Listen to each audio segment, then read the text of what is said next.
What's going on, crypto investors? My name's Landon. This is World Crypto. We do 2 news segments each day. We missed yesterday. We apologize. It doesn't happen often, and it won't be happening again anytime soon. Stay tuned to the end of the video for our Litecoin and Ethereum giveaways. Today's news is all about Ripple.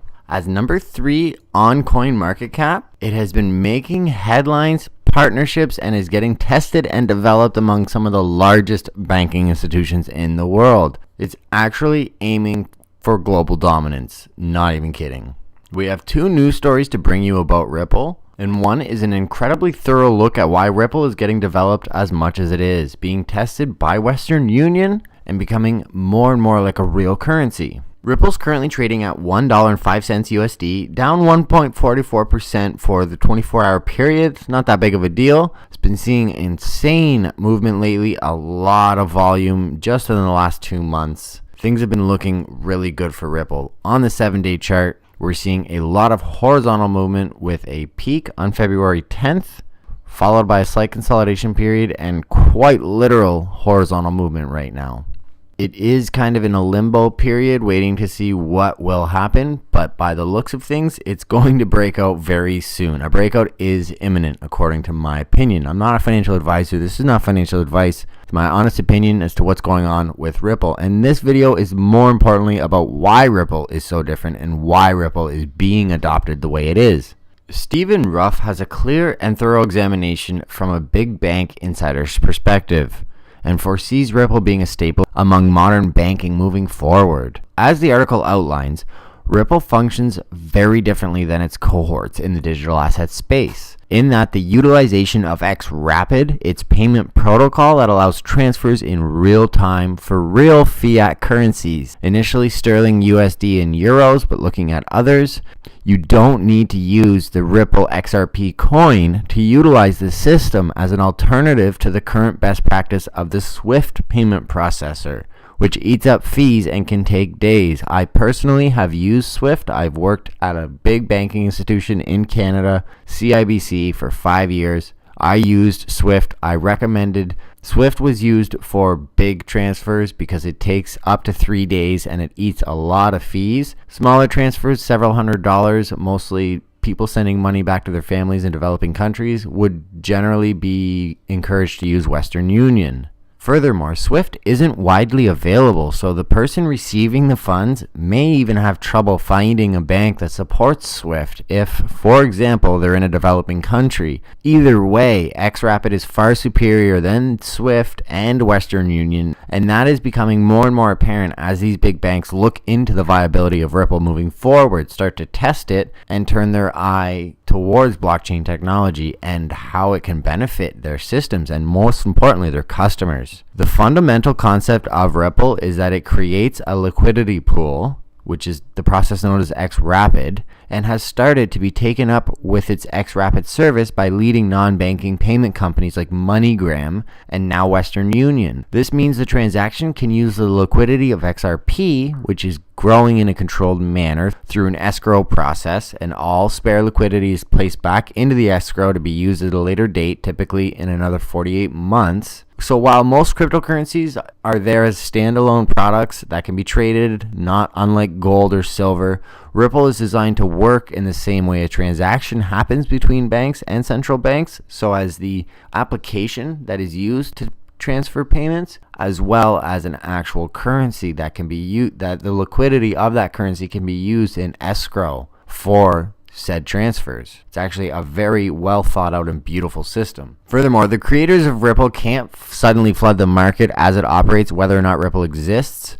As many say, Ripple's the most centralized coin on the marketplace because most of the coins are owned by the owner. That's true, but like I said, they can't just flood the market. Ripple can operate just outside of using XRP, however, has better coverage into areas where liquidity is particularly low, like Mexico and Brazil and pretty much any developing country, and hence can help support markets in areas where traditional transferring value has been less accessible and a lot more expensive. As I said, directing customers that I've experienced away from a SWIFT transfer because they may have Googled how to transfer funds and got SWIFT into Western Union when they're doing smaller amounts just because of time constraints as well as fees. Enter Santander Bank. To set the record straight, Ed Metzger was more or less a voice for many banks' current position on cryptocurrency as far as I can tell. Based on all the news articles I've seen of banks talking about Ripple, they all pretty much have the same position, and I think many of them don't have to speak once a bank like Santander speaks out and says something similar to what they've said. Santander looks at how they can leverage new technology to improve their customer service. There's been an interest in blockchain for some 5-10 years, but they say the technology is yet to mature, and they were waiting for the technology to mature, but now it has been fleshed out. It's become more apparent that there are concrete use cases where blockchain can make a difference. Amen. No doubt. That is absolutely what we argue on this channel. And there you have it. Ripple is here to stay. It's being used without the currency side of things, but the XRP coin does provide stability and liquidity for the XRapid service to continue to scale and work in real time with lower costs, unlike that of Bitcoin. If you needed any more proof that Ripple's being developed, aside from Santander, the UAE exchange now offering them, over 50 different exchanges offering them, the Bank of Abu Dhabi, and most banking institutions in the Asian markets using Ripple and considering Ripple, Western Union, the popular alternative to SWIFT and used by millions of interdependent family members worldwide. When one of the family members moves to another country for a better economy, much like many find in the US and Canada, either by entrepreneurship or by dollars for hours, many send home frequent 3-digit numbers that are not economical to use SWIFT due to fees and time constraints and are left with Western Union, pretty much. Western Union has been remarked by media publications as the blockbuster of Netflix, a slow company to adapt and consistently bucking the cryptocurrency trend, and has recently, like many before it and many yet to come, buckled to the almighty blockchain technology because, well, it's just better in almost every way imaginable than whatever current rusty and leaky system is currently in place. They're just scared because it means a large overhaul and an expose of their operations. Many of them will not be able to continue living in the lifestyle they've become accustomed to on the backs of the middle and lower class. It's social justice, social equality, and it may not be permanent or a complete revolution, and it's far from perfect, no doubt, but right now it's our best shot at trying to solve many of our worldly problems and lead to greater things. The utilization of blockchain, not necessarily Ripple, although Ripple can benefit small interdependent families like I said, but the overall use of blockchain and smart contracts for efficiencies and better customer service and more transparency among contracts, it's a step in the right direction for humanity. We are going to continue to watch Ripple as it develops in the market and as more becomes available at these ongoing tests by a number of large corporations like Western Union, and what their final judgment is on the process and how it compares to their current systems. I think the answer is abundantly clear by now that Ripple is the choice and it's a no-brainer.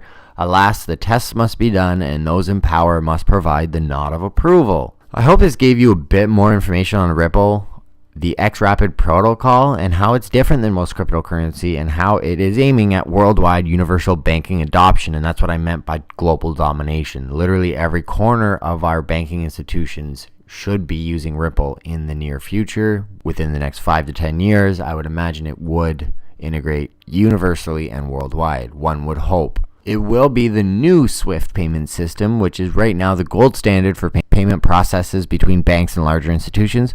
Western Union is for the middle and lower class, and Ripple is better than both put together, in my opinion. And it's for this reason that I firmly restate my position of Ripple hitting $10 by the first quarter of 2019. Maybe even 2018, if some of these tests continue and if the amount of adoption continues to grow, we'll see that sooner. My name's Landon, you're watching World Crypto. Subscribe and comment something of value to enter into our Litecoin giveaway, and once we hit 25 likes on any one of our videos, we're announcing an Ethereum giveaway, so smash that like button. Stay tuned for more cryptocurrency news as it happens, and follow us on Twitter to get the news stories literally minutes after they happen. I post all day long and then round up the best stories I come across and produce 2 to 3 new segments every day. I'm trying to shorten the new segments and increase the frequency of them. Stay tuned for ongoing developments as we continue to improve the content. Give us your feedback. It's always welcomed. We need your likes, comments, and engagement to grow. And until next time, everyone.